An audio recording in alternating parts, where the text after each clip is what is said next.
Sodium is an excellent candidate for building batteries. It ionizes easily and parts with its electron in no time. And these ions can just as easily shuttle between two opposite charge plates and generate current. In fact, sodium ion batteries were studied extensively during the 60s and the 70s. It was supposed to be the chosen element, an element that could power the batteries of the future. However, just when studies on sodium ion batteries began gathering steam, a certain scientist found inspiration in this work. His name was John B. Goodenough, and he replaced sodium with lithium. He also made a few critical breakthroughs, and once he put together a stable configuration, his new battery effectively threw sodium off its perch. Soon, it became apparent that lithium ion batteries held better commercialization potential. It was easy to manufacture, and scientists could pack more energy in less space. Finally, when Sony launched the first rechargeable battery on a commercial scale, it was game over for sodium. Lithium ion batteries took over the world, and we use them every day today, from phones to electric vehicles. However, the landscape is shifting. There are new challenges on the horizon. For all the commercial potential, lithium is still hard to come by.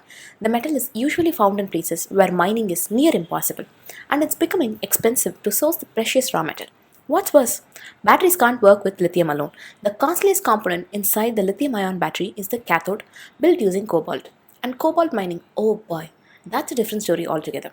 A sizable chunk of cobalt comes from just one country, the Democratic Republic of Congo, and the people working these mines often have to deal with harsh and dangerous conditions.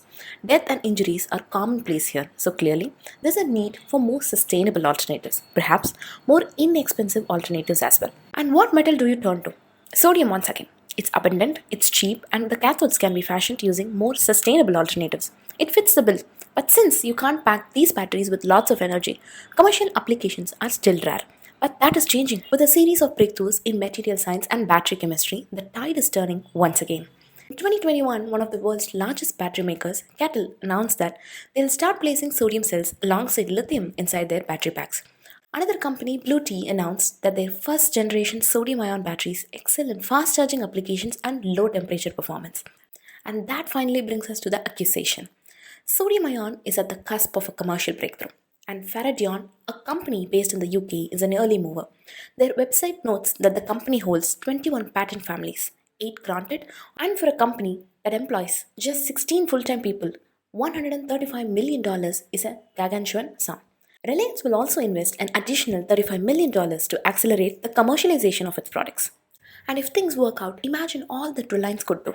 They could start churning out these low-cost batteries in their giga factory at Jamnagar and be a major player in the battery tech ecosystem. Hope you liked the video. Hit the subscribe button and bell icon.